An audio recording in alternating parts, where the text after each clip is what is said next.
Vamos, el ser humano es un ser social, ¿vale? Es un animal social, ¿no? ¿Qué quiere decir eso? Dependemos de la relación con otros seres humanos. Pero eso, tal y como nos ayuda, bueno, es la fuente de gran parte de nuestra felicidad, puede ser la fuente de gran parte de nuestros dolores de cabeza, ¿no? De las otras personas, especialmente la gente a la que quieres, la sociedad. Por tanto, vamos a leer un pequeño pasaje de Suratul Hujurat, que es un sura dedicado básicamente a esto, ¿no? Y esto fue revelado en Medina, ¿vale? Por tanto, 49, las habitaciones privadas, ¿no? O si tenéis una traducción arcaica, los aposentos privados. Pues eso. Este sura fue revelado en Medina, cuando los musulmanes ya eran sociedad, y da bastantes normas de conducta, ¿vale? Entonces, el versículo 11, para los que estáis tomando nota, Dios dice: Ya ayyuhalladhina amanu, personas que habéis creído, la yaskhar qaumun min qaum, que un grupo de personas no se burle de otro grupo de personas, ¿vale? Y llama la atención que Dios no dice que una persona no se burle de otra, sino que dice que un grupo no se burle de otro grupo, porque en gran medida las burlas vienen en colectivos, ¿vale? Tú te burlas de la gente de un país determinado, de la gente de una estatura determinada, de la gente de un tamaño determinado, o sea, te burlas de un colectivo, ¿vale? O también podríamos decir que es una actitud que llevamos a cabo en grupo. Por ejemplo, estamos todos aquí y ahora se levanta un hermano, se va, y yo os digo: está un poco empanado, ¿no? No se entera de nada. Es decir, es algo que hacemos constantemente en familia, en el trabajo. En el trabajo lo hacemos sin parar. Es un poco inseguro, ¿no? O decimos lo de es buena gente, ¿no? Pero huele un poco mal, ¿no? Quiero decir, parece que cuando una persona está ausente, esa vulnerabilidad la atacamos. Entonces, fijaos, Dios dice: no hagas esto, asa an yakunu khayran minhum, que un grupo no se burle de otro, porque a lo mejor el grupo burlado es mejor que el grupo del que se está burlando.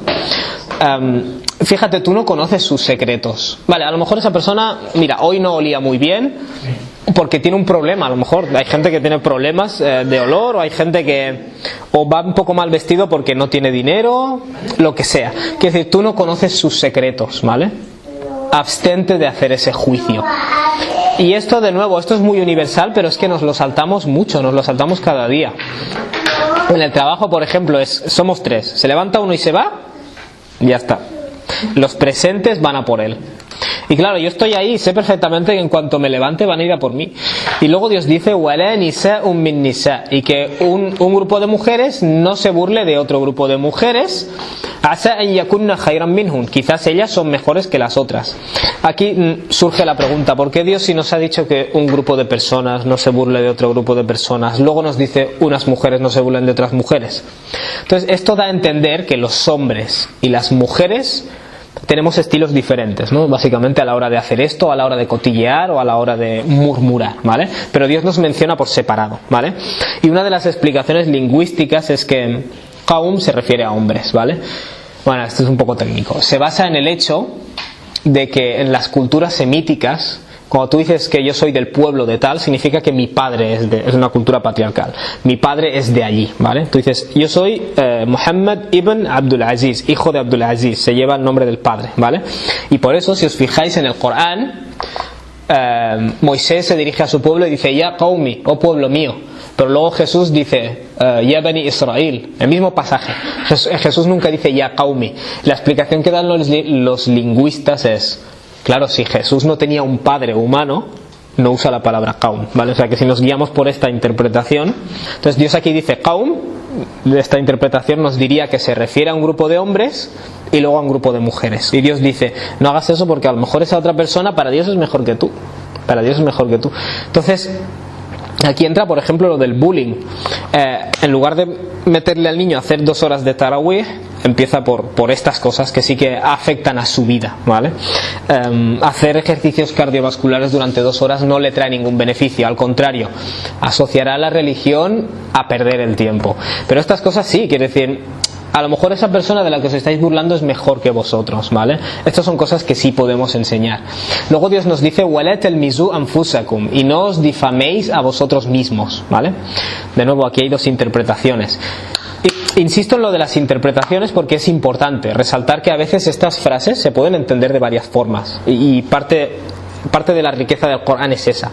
Cuando Dios dice no os difaméis a vosotros mismos, ¿qué significa? Significa, sois tan hermanos. Dios no dice no difaméis a los demás, dice no os difaméis a vosotros mismos, porque sois un colectivo, ¿vale? Indivisible. Esa es una interpretación, pero la otra interpretación es muy interesante también. No os difaméis a vosotros mismos, es decir, tú no hables mal de ti mismo, ni tú hables mal de ti mismo. Y uno de los problemas que tenemos, especialmente cuando caemos en una espiral de depresión, es empezar con el discurso de no valgo nada, nada me sale bien, no he hecho nada en la vida, bla bla bla. Y aquí Dios te está diciendo, no, si difamar sobre los demás está prohibido, difamar sobre vosotros mismos también lo está prohibido, ¿vale? No quiero simplificarlo porque sé que hay gente que tiene problemas, pero en términos generales Dios nos dice que no nos difamemos a nosotros mismos, no te dediques a humillarte a ti mismo, ¿vale?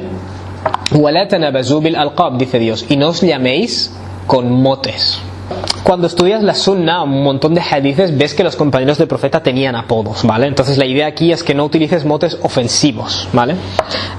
Si me permitís otra tangente, claro, esta idea del وَلَا تَنَابَزُوا técnicamente significa no os pongáis apodos, ¿vale? Técnicamente no es malo lo que implica, pero al-alqab sí que son motes ofensivos, ¿vale?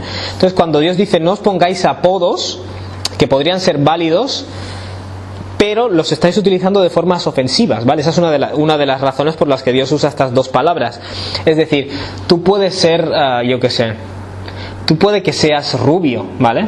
Pero si yo te digo a ti, por poner un ejemplo, si cada vez que tú entras yo te digo el rubiete, y yo sé que a ti no te gusta, y tú me dices, mira, me estoy cansando de que me llames así, pero yo insisto, puede que la palabra no sea un insulto, pero tú la estás utilizando de forma que molesta, ¿vale? Por tanto, no os pongáis nombres que en la práctica sean ofensivos. Da igual si el nombre es un insulto o no, porque hay gente que te dice, pero es que lo que le he dicho no es mentira, da igual si es mentira o no, si a él no le gusta, tú no lo usas.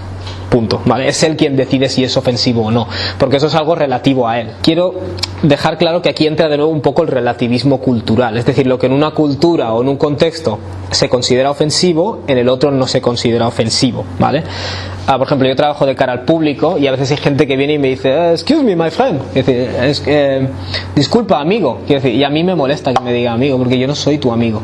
Es decir, a lo mejor tú vienes de un lugar donde hay mucho buen rollo y puedes ir a la gente que no conoces y decirle amigo, pero yo no soy tu amigo. Es decir, ya más de uno le he tenido que decir yo no soy su amigo.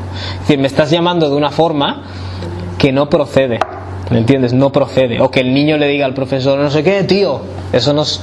Esto forma parte de utilizar denominaciones que no son correctas, ¿vale? Esto forma parte de la sunna, ¿vale? Esto, no solo el tamaño de los pantalones. Por eso insisto en ese desequilibrio que hemos creado, de poner arriba lo que estaba en el puesto 8 lo hemos puesto en el 1 y lo que estaba en el 1 lo hemos tirado a la basura, ¿vale? Estas cosas forman parte del Islam. Una cosa que vemos mucho en el barrio es que los niños pequeños van al badulaque y le dicen a la persona no sé qué, amigo, dame no sé qué, y esa persona tiene la edad de tus padres, ¿vale? Es decir, eso es un hábito que es impropio de un musulmán y el padre musulmán a su hijo le tiene que corregir eso. No, llama a la gente señor, que es lo que en esta cultura se lleva, ya está. No le digas amigo. Quiere decir, ¿cómo le puedes decir a alguien con la edad de tus padres amigo? Dios dice bi'sal ismul fusuqu ba'da al iman. Es patético el nombre del fusuq, es decir, de la transgresión, del pecado, si lo quieres decir así, ba'da al iman, después del iman, después de la creencia, ¿vale? ¿Qué significa esto? Después de que tú tienes creencia, el utilizar estas palabras que sabes que ofenden te debería darte asco, entre comillas, ¿vale? Esa es la idea. Y si tú ves una persona pantalón perfecto, reza perfecto, pero luego ofende a los demás, porque es que pasa mucho, que la gente ofende a otros, haces comentarios que sabes que ofenden a la gente, pero te da igual. Dios está diciendo, ese mal uso de palabras significa que algo falla en tu imán, ¿vale? Desde el momento que tienes imán es creencia, ¿vale? No me gusta usar la palabra fe para nada, ya os explicaré por qué en otra situación, pero Dios está diciendo que después de que tienes creencia, el simple nombrar estas cosas, quiere decir, es patético, es despreciable, ¿no? Por tanto, si una persona dice yo tengo mucho imán, es como lo de la rectitud, ¿no? Yo soy muy recto porque uso la qibla correcta, hago los actos correctos, pero luego, no obstante, me fallan todos los aspectos morales, eso no es rectitud. Pues aquí Dios te dice lo mismo. El imán conlleva que vas a tener cuidado con las cosas que dices, especialmente las cosas que dices a los demás, que sabes que pueden hacerles daño. Es decir, y como una nota marginal, vale, la violencia contra la mujer sí es un delito y todo eso, pero hasta hace poco el hecho, por ejemplo, de que un obrero le dijera a una mujer alguna barbaridad gritando no era considerado un delito. Es decir, vi en las noticias hace 2 semanas que finalmente había entrado en una se consideraba acoso, y yo pensé, hemos tenido que esperar hasta el 2018 que se considere acoso. 4 cosas antes. Sí, estos días ha habido como un boom del acoso, pero la idea aquí es que aquí Dios te está hablando de la violencia verbal. Es decir, después de que tienes imán, ¿verdad que cuando tienes creencia no vas pegando a la gente? Pues de igual forma tú no vas diciendo cosas que ofenden, porque es lo mismo. Tan avanzados que somos para algunas cosas y lo que nos cuesta. Y luego Dios añade: وَمَنْ لَمْ يَتُبْ, y aquella persona que no se arrepienta, vale, que tú dices, yo es que no lo sabía, muy bien, pero ahora ya lo sabes. La persona que no rectifique, فَأُولَئِكَ هُمُ الظَّالِمُونَ, esas personas son los opresores o los injustos, ¿vale? La injusticia, dhulm, es, en árabe igual que en castellano, violar los derechos que a alguien le corresponden, ¿vale? Desde el momento que tú sabes esto y te niegas a rectificar, eres un opresor, eres un mini dictador en la medida del daño que estés haciendo, ¿no? Y luego Dios añade: Ya ayyuhalladhina amanu, personas que habéis creído, Ya ayyuhalladhina amanu ijtanibu kathiran min adh-dhann, abandonad la mayor parte de las sospechas, ¿no? De las conjeturas. Y Dios añade: Inna ba'da adh-dhanni ithm, sin duda alguna, algunas de las conjeturas constituyen pecado, ¿vale?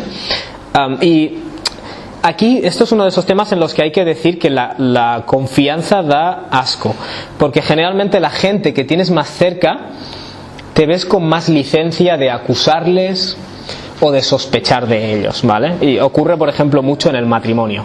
A muchos hombres nos han educado de una forma un poco cavernícola. Yo, por ejemplo, estoy con otros jóvenes y te dicen frases como: vigílala, tu mujer ha llegado tarde 10 minutos del trabajo, ten cuidado, o sea, presiónala para que no tarde más de 10 minutos. Yo aceptaría que se me presione a mí. Es decir, Dios dice, gran parte de las conjeturas constituyen un pecado, y esto es uno de esos derechos que el Islam da, que de nuevo los hemos puesto ahí abajo enterrados, que es el derecho a la dignidad. Tú no puedes acusar a alguien, insinuar que alguien está haciendo algo y creer que eso se lo lleva al viento. Eso sí que es un pecado. Es decir, es de nuevo la obsesión por centrarnos en cosas que son difusas, pero las cosas que están claras las dejamos ahí atrás, ¿vale? Porque son más difíciles de llevar.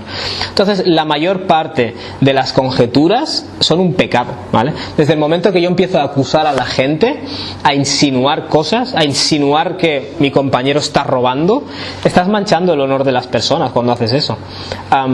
De hecho, llama la atención que no sé si habéis oído hablar del maqasid sharia, las finalidades del Islam, ¿no? De la práctica del Islam. Algunos eruditos han cogido todas las normas del Islam y han dicho, a ver, ¿qué función tienen, ¿no? ¿Qué finalidad buscan? Y han encontrado, digamos, como 5 principales ad-dururiyatul khamsa, lo llaman, las 5 cosas que son súper necesarias, ¿vale? Que son la preservación de la vida, por eso hay una pena para la persona que mata, o justa retribución, o precio de pago de sangre, la preservación del intelecto, por eso Dios prohíbe los estupefacientes, etcétera, etcétera. Es decir, coger las normas del Islam e intentar englobar en qué se basan. Y una de ellas es la preservación del honor de las personas.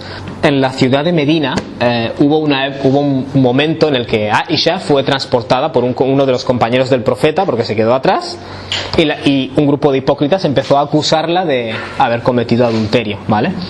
Y claro, ese pasaje es uno de los pasajes más beneficiosos del Corán, porque Dios recrimina varias cosas. No solo recrimina a las personas que extienden el rumor, o sea, a las personas que lo inventaron, sino a la gente que lo escuchó y tal y como lo escuchó lo dijo.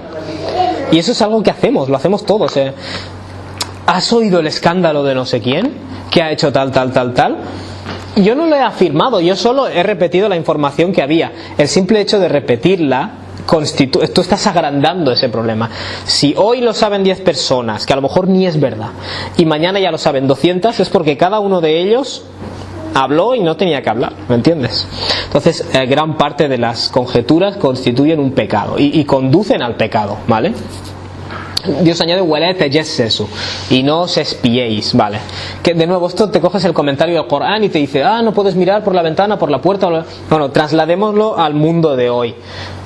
Yo no tengo derecho a meterme en el correo electrónico de otra persona, no tengo derecho a coger los emails, el WhatsApp de otra persona sin su autorización y leerlo.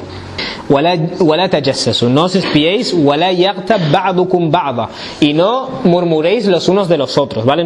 Que no acojan unos y hablen mal de los otros, ¿vale? Lo curioso del ghiba en el Islam es que no tiene que ser una mentira, ¿vale? Por ejemplo, si yo conozco a otro musulmán que por ejemplo en la hostelería, que es un mundo muy complejo, si yo conozco a otro musulmán, compañero de trabajo, que un grupo de señoras pues le han propuesto algo indecente y muy ficticio y él ha sucumbido, yo voy a hacer como si no hubiera pasado. Tengo que hacer como si no hubiera pasado, ¿vale? Ese es mi deber como musulmán. La cosa que tiene el ghiba, este tipo de la murmuración, es que no se trata solo de que yo diga a otra persona, tal persona ha hecho esto, pero es que es verdad, da igual si es verdad, te tienes que callar la boca, ¿vale? No tienes que comentar los defectos o las faltas de otra persona, incluso si son verdad, ¿vale? Eso es algo que mucha gente no entiende.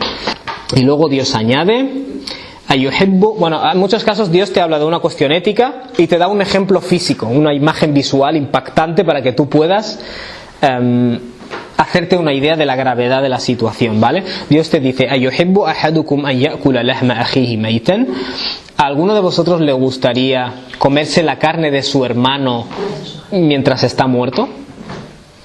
Es decir, Dios te está diciendo: muy bien, no acabas de entender cuál es la gravedad de atacar el honor de una persona en su ausencia mientras él no se puede defender. Pues imagínate que está muerto, no se puede defender, y tú decides alimentarte a través de su carne, ¿vale? Es básicamente para que te hagas ese símil. Dios dice: "Fakarihtumu", eso es algo que te daría asco, ¿no? Pues de igual modo te tiene que dar asco murmurar, y murmurar no nos da asco, es curioso.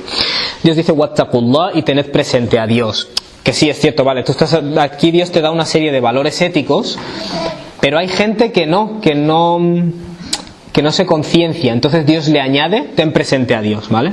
Inna Allaha Tawwabur Rahim, ciertamente Dios es constantemente acepta a la gente que se arrepiente y es extremadamente compasivo, ¿vale? Sí es cierto que a veces cuando lees un pasaje lleno de leyes empiezas a pensar: no sé si voy a ser capaz de hacer esto, o me voy a equivocar muchas veces. Dios concluye diciendo que Dios es Tawwab, es decir, se vuelve constantemente al que se arrepiente. Especialmente en el tema de las interacciones humanas, es como que ya sabes de antemano que vamos a cometer muchos errores, vamos a murmurar de vez en cuando, y aquí lo que se te está diciendo es: mientras tú rectifiques, Dios se vuelve a ti constantemente, ¿vale? Pero como nos ha dicho antes, la persona que se niegue a rectificar, esa persona es un opresor. Bueno, ahora os voy a dejar con 4 hadices. Este hadith particularmente son 3 palabras, os lo podríais memorizar todos, pero es uno de esos hadices grandes. El profeta dice: "Kullu ma'rufin sadaqa", todo lo ma'ruf es una caridad, ¿vale? ¿Todo lo qué? Ahora lo traduciré. Muy bien, ma'ruf te suelen poner en las traducciones: todo lo bueno es una caridad, ¿vale? Lo que pasa es que, bueno, lo bueno se llama khair, ¿vale? Ma'ruf significa reconocido, ¿vale? Si lo quieres decir así, del verbo arafa, conocer, reconocer. Cuando Dios llama algo ma'ruf, está diciendo que esta cosa es buena, pero no es que sea buena, es que todo el mundo entiende que es bueno, ¿vale? Todo el mundo entiende. Aquí el profeta nos dice: todo lo ma'ruf, todas las cosas buenas, razonables y reconocidas son un acto de caridad. ¿Qué quiere decir eso? Todos entendemos que sonreír es bueno, eso es un acto de caridad. Todos entendemos que decir hola de buena forma es un acto de caridad. Todos entendemos que dejarle el trabajo bien hecho a tu compañero y no dejarle una chapuza es una acción buena, ¿no? Es decir, si tú tienes un compañero que te lo deja todo hecho un asco, eso está mal. Reconocemos todos que no nos gusta tener un compañero así, pero si lo dejas todo de forma pulcra, todos reconocemos que eso está bien. Pues eso es ma'ruf, ¿vale? Es algo que todos entendemos que está bien, ¿vale? Todo eso es caridad, ¿vale? Ceder el asiento, compartir las cosas, sonreír. Es decir, que sonreír es gratis y nos cuesta mucho hacerlo. Como mencionamos el otro día, la gente que insiste, no llevas el pantalón así, no llevas la barba así, porque es la sunna. Sonreír es la sunna también, pero ninguno de ellos te dice no sonríes, no sonríes, no sonríes, es la sunna. Ninguno de ellos te dice eso, es curioso. Por eso te digo, aquí tenemos diferentes varas de medir, ¿no? Entonces todo lo ma'ruf es caridad. Y otro significado de la palabra ma'ruf, lo bonito del árabe clásico es que durante los primeros 150 años del Islam, los lingüistas dijeron vamos a coger toda la poesía y registrarla para que no se pierdan los significados, ¿vale? Entonces, cuando una palabra tiene 2 o 3 significados, es bonito conocerlos. Otro significado de la palabra ma'ruf es la siguiente: cuando tú vives en una cultura, las cosas que en esa cultura se reconocen como buenas son diferentes que las que se reconocen como buenas en otro lugar, ¿vale? Esto, por ejemplo, es muy importante en la jurisprudencia del matrimonio, porque en una sociedad determinada, si por ejemplo yo me caso con una mujer y luego me voy yo a su casa, ella puede quejarse o divorciarse, porque ¿por qué no nos vamos a tu casa con tu dinero? ¿Por qué? Porque en esta sociedad se suele hacer así, ¿vale? Es decir, las cosas que se dan por hechas en una sociedad tienen un peso legal en el Islam, ¿vale? ¿Por qué? Porque cuando Dios ordena el bien, no ordena el khair, ordena el ma'ruf, ordena el bien reconocido, ¿vale? Y eso indica el relativismo cultural que la Sharia acomoda, ¿vale? O el Islam acomoda. Es uno de los significados de la palabra ma'ruf. Por tanto, lo que en tu sociedad sea correcto, todo eso es una caridad, ¿vale?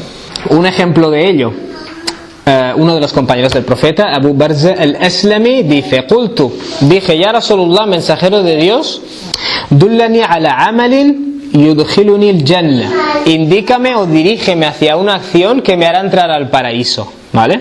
¿Qué le dijo el profeta? Reza mucho, déjate la barba hasta los pies. ¿Qué le dijo el profeta? Le dijo: qala amithil adha an tariqin nas, aparta las cosas dañinas del camino de la gente. Y por cierto, cuando digo esto os lo subrayo, no estoy quitando la importancia de rezar o a la barba, no la estoy quitando. Lo único que estoy diciendo es que tenemos que ponerlo todo en perspectiva, ¿vale? Que los rituales no nos hagan olvidarnos de otras cosas. Eso es lo que intento decir. El profeta le respondió: ¿quieres una acción que te dirija al paraíso? Quita los elementos que hay en medio del camino, ¿vale? Si tú estás bajando las escaleras en el metro y ves un plátano, que sabes que inminentemente alguien se va a resbalar y puede acabar catastróficamente, puedes coger esa piel de plátano y echarla a la basura, ¿vale? Esa acción, tal y como lo plantea el profeta, te dirige al paraíso. No pensamos realmente en estas acciones como que nos dirigen al paraíso. Pensamos en rituales cuando queremos ir al paraíso. Eso forma parte de esa desconexión que tenemos en gran medida con el Islam. Y me hace gracia que cuando coges una colección de hadices, la mayoría de hadices tienen una implicación ética, pero hay gente que esto no le gusta, digamos, y que hace se centran en otras cosas, ¿no? Por ejemplo, el hadith de la mosca. ¿Qué me dices del hadith de la mosca? Hay un hadith donde presuntamente el profeta dijo que si tú tienes un agua y se mete una mosca, no la tires, sino que la metas dentro y luego te lo bebas, ¿vale? Técnicamente, supuestamente. Gente que te dice, ¿el hadith de la mosca qué? Y los otros 4000 hadices que te están hablando de conducta, ¿qué? Es decir, ¿por qué te obsesionas con lo oscuro, lo que no se puede entender? Hadith de la mosca, desde que puede haber un error en la transmisión, porque la gente a veces se olvida que en algún hadith puedes encontrarte un error, desde eso hasta el simple hecho de que a lo mejor, por ser hipotéticos, el profeta se dirigía a un grupo de personas en el desierto que no tenían más agua. Solo nos queda esta agua, si se mete una mosca, no tires el agua. A lo mejor era un consejo que es aplicable a este trozo de 2 metros cuadrados. Es decir, porque a veces el hadith tú lo coges como una máxima universal y realmente es una frase como una frase que yo le puedo decir a él mientras nos tomamos un café, ¿vale? Por eso te digo, hay cosas que son difíciles de interpretar, incluso en el Corán, y la gente tiene esta tendencia a obsesionarse con lo oscuro, lo difícil de interpretar, y olvidarse de los otros 4000 hadices que te están diciendo que seas mejor persona, ¿vale? este hadith de la mosca quizás tiene un ámbito de aplicación muy cerrado y quizás hubo un error. Es decir, de cada 100 hadiths te puedes encontrar uno que ha habido un error de transmisión. Por eso los sabios cogen varios ejemplos de un mismo hadith, los comparan, etcétera, etcétera. A ti como musulmán común, realmente cuando te obsesionas con esas cosas es porque te da palo, realmente. El Islam demanda tanto de ti y te da tanta pereza cambiar que prefieres centrarte en estas cosas. Y el Corán que nos dice que en el propio libro de Dios hay versículos que son muhkamat, son clarísimos, y wa ukhru mutashabihat, dice Dios, y luego hay otros que son interpretables, son oscuros o son ambiguos. Y luego Dios dice فَأَمَّا الَّذِينَ فِي قُلُوبِهِمْ زَيْغٌ, esas personas que tienen una desviación en su corazón van detrás de lo que es van detrás de los versículos oscuros. Cuando tienen todo esto claro aquí, van detrás de lo oscuro, ¿vale? ibtigha'ul fitna, buscando el problema, buscando la movida, buscando lo problemático, buscando la controversia, ¿vale? Por eso digo, me llama la atención de la sunna, que es tan ética, y todo lo ético parece que sí, vale, ya, muy bien, ya lo he oído antes, ya. Pero este hadith que me dice, especialmente los que tratan de normas, hadiths que tratan de normas, es muy difícil saber en qué contexto fue dicho, aunque no, por eso hay diferentes escuelas de ley con diferentes opiniones. Quiero decir, eso es materia a nivel avanzado. Quiero decir, no me intentes enredar en eso cuando lo básico, que es lo que te hará entrar al paraíso, te lo estás pasando por alto, ¿vale? Hago hincapié en esto porque realmente es un problema que hemos heredado de nuestros ancestros humanos, incluyendo la gente de la escritura, que la gente lo lee y dice, esta gente, ignorantes del pasado. Esa gente tiene el mismo ADN que tú, tío. Lo que hicieron ellos lo vas a hacer tú. Y además está dicho claramente, ¿no? El profeta nos dice, alayhi salatu wassalam, man dalla ala khairin, la persona que indica un bien, falahu mithlu ajri fa'ili, le corresponde una recompensa equivalente al que lo hace, ¿vale? Aquí volvemos un poco a lo de la motivación moral. Hay gente que necesita que le digas, mira, si tú incitas a la gente a hacer el bien, tú vas a recibir recompensa por ello. Hay gente que es así, si no me das una comisión no lo hago, y en el fondo no les puedes recriminar nada. Yo, por ejemplo, esta no es mi principal motivación, pero también pienso que, mira, si indicas a otra gente el bien y Dios te recompensa, estupendo, ¿me entiendes? No tiene que haber un conflicto ahí, ¿vale? Y estas cosas, la finalidad que tienen es difundir la justicia social. Quiere decir, si todos nos motivamos a distribuir el bien, y cada una de esas personas que recibe el bien, o al menos una parte sustancial de ellos, también lo transmite a otras personas, el bien se extiende, ¿vale? Y esa es la idea. Podemos estar 2 horas debatiendo teología, que nos encanta, y olvidarnos de lo básico. Un par de hadices muy interesantes. Este es de Ibn Abbas. El profeta dijo, estos son frases cortas que yo animo a la gente a que se memorice. Son los hadices que te puedes memorizar muy fácilmente. 3 palabras, 4 palabras, pero la lección es muy universal, ¿vale? Allimu wa yassiru, dice el profeta, enseñad y haced las cosas fáciles, wala tu'assiru, y no hagáis las cosas difíciles, ¿vale? ¿Qué quiere decir eso? Tú imagínate que yo estoy caminando por la calle y veo a alguien que comete un error, o mi hijo comete un error. No te centres en la bronca, céntrate en ayudarle a rectificarlo, ¿vale? El profeta dice allimu, enseñad. Enseña a la gente las cosas, ¿vale? Es decir, instruye a la gente de igual manera que hace 2 días tú no sabías y necesitaste que se te instruyera también, porque eso nos gusta olvidarlo. Enseñad a los demás. ¿Y cómo tienes que enseñar? ¿A palos? No. El profeta dice wayassiru, haced las cosas fáciles, ¿vale? Cuando tú le vas a hablar a alguien del Islam, ¿qué le vas a decir? Mira, ¿tú puedes entender observando el universo que quizás hay alguien que ha hecho esto? Sí. ¿Y tú puedes entender que a lo mejor eres responsable por tus acciones ante él? Podría llegar a contemplarlo. Muy pocas personas te van a decir, no, me parece absurdo. Muy pocas, realmente. Y insisto, que yo que debato tanto con ateos, muchos de ellos cuando les has presionado lo suficiente te dicen, bueno, sí, puede que exista algo. Mira, o sea, quiero decir, si plantea las cosas, pero si tú empiezas a decirle Corán, profeta, su hija Fátima, hijo el Hassan, el Hussein, el día de Karbala, si les empiezas a meter todo esto, esa persona dirá, gracias, quiero decir, tengo otras 4.000 millones de religiones aquí, no me interesa escuchar tu discurso. ¿Entendéis? Entonces, parte de la gracia del Islam es que la esencia es supernatural, ¿vale? Entonces tienes que enseñarla de la forma fácil. E incluyo aquí a los nuevos musulmanes, porque hay nuevos musulmanes que yo realmente admiro que se queden en el Islam, porque yo saldría corriendo. Hay personas que entran al Islam, lee el Corán, sí, Dios, maravilloso todo. Luego llegas a la mezquita, cuando entras a la mezquita tienes que entrar con el pie derecho, ¿eh? Ah, vale. Tienes que entrar por esta puerta de aquí, tienes que no sé qué, tienes que decir esta frase para que los jinn no te muerdan, para que los jinn no sé qué, para que no sé cuál. Es decir, le estás llenando de información que, aparte de que gran parte de esa información es ciencia ficción, incluso vamos a decir que coges cosas que realmente son de fiqh, son de jurisprudencia. Cada cosa tiene su momento, hombre, y especialmente en cosas que son objeto de discrepancia. Hay muchas cosas que no están claras, que hay diferencia de opinión entre sabios. Y a veces te encuentras a musulmanes pues muy celosos que han adquirido una forma de Islam con un entendimiento, una interpretación de determinadas cosas y quieren imponérsela a rajatabla a la persona que acaba de entrar al Islam. Y claro, esa persona se ve abrumada porque dice, yo entré en una religión que era natural y fácil y ahora no sé en qué se supone que me tengo que convertir, ¿no? La persona que era cristiana, por ejemplo, que era cristiana y él creía en la Trinidad, creía en los santos, católica, y llegó un punto en el que conoció el Islam, Dios único, sin intercesores, y dijo, oh, esto tiene sentido, me convierto a esta religión. Pero claro, cuando luego vas a la mezquita no estás psicológicamente preparado para todo lo que te vas a encontrar, y resulta que no es tan fácil como creer en Dios y no tener intercesores, sino que tienes que seguir un montón de normas, un montón de tabúes, un montón de, cuando hagas una acción buena primero tienes que hacer la intención, y al final tienes que cambiarte el nombre, tienes que empezar a vestir como si vinieras, tienes que vestir como si vinieras de Oriente Medio. ¿Por qué? Dios lo quiere. ¿Dónde lo dice Dios? Porque yo leí el Corán y no lo vi. No preguntes. Pero si el Corán me dice que pregunte, que es una de las cosas que me atrajo al Islam, pues eso, el profeta dice, enseñad, haced las cosas fáciles y no las hagáis difíciles, ¿vale? Esa es la norma, ¿vale? De hecho, el simple hecho de empezar a vestir, cambiarse el nombre, yo son cosas que no apruebo, sinceramente.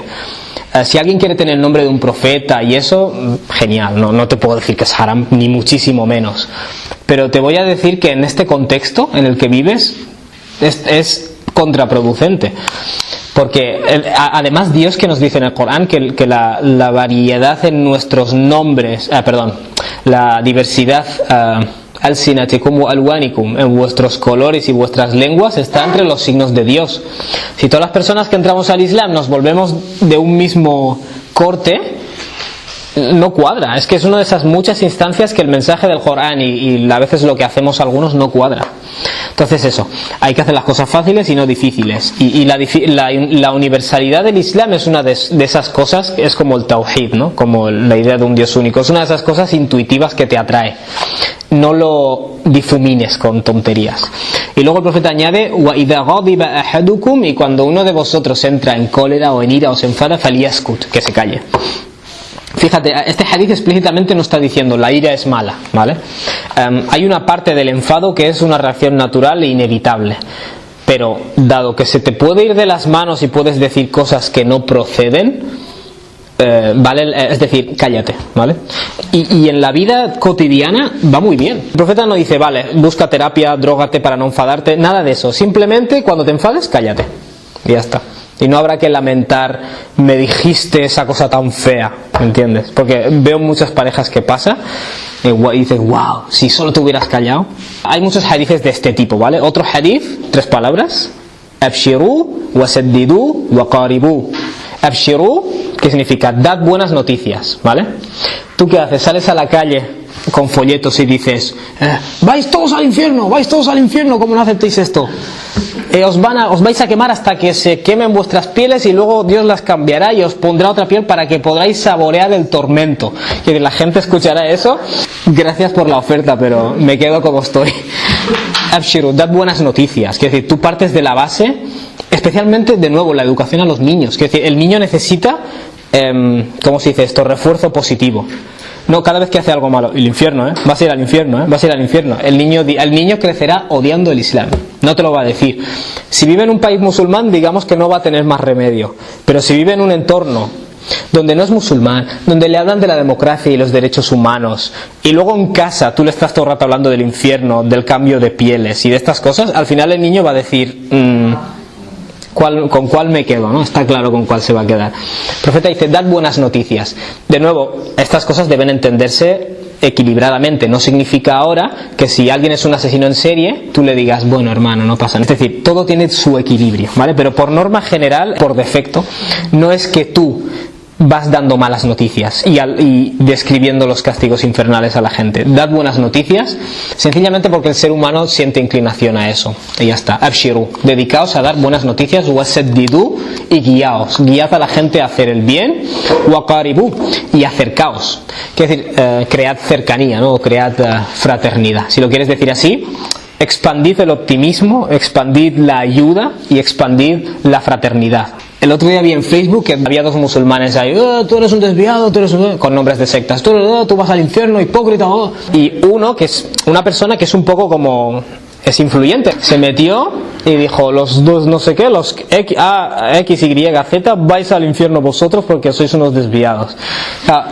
Y yo pensé, esto no es expandir la fraternidad precisamente. Y lo que ocurre con las personas influyentes es que tienen un extra de responsabilidad, ¿vale? Es decir, por ejemplo, si hablo del din, yo no puedo poner refutación del grupo la secta esta, y mañana esta secta desviados todos, y al día siguiente no escuchéis. ¿Y qué estoy haciendo? ¿Estoy contribuyendo a crear la paz o estoy contribuyendo a crear la discordia? Estoy contribuyendo a crear la discordia. Entonces, cuando el profeta dice qaribú, cread cercanía, no creéis mal rollo, ¿vale? Cread buen rollo.